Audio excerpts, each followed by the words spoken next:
Nagpapasalamat si Vice Ganda sa kanyang jowa na si Ayon dahil kahit medyo mukhang nakakapangselos tingnan ang the way na makipagbiruan o usapan sa kanyang mga malalapit na kaibigang mga lalaki ay hindi ito nagsiselos. Nakakamangha yung mga ganitong tao, matured mag-isip, maunawain. Para sa inyong reference, ang mga sumusunod ay sinabi ni Vice sa video. Ang dami kong best friends, di ba, na mga lalaki.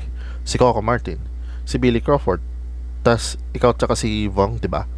Parang di ko na ma-imagine na what if maging issue yun tapos hindi ako payagan ni Ayon na makipagharutan sa inyo rito sa Showtime. Ang bigat nun, no? Major issue sa akin yung pag sinabi ni Ayon na hindi ako komportable na nakikipagharutan ka kay Vong at saka kay Jong.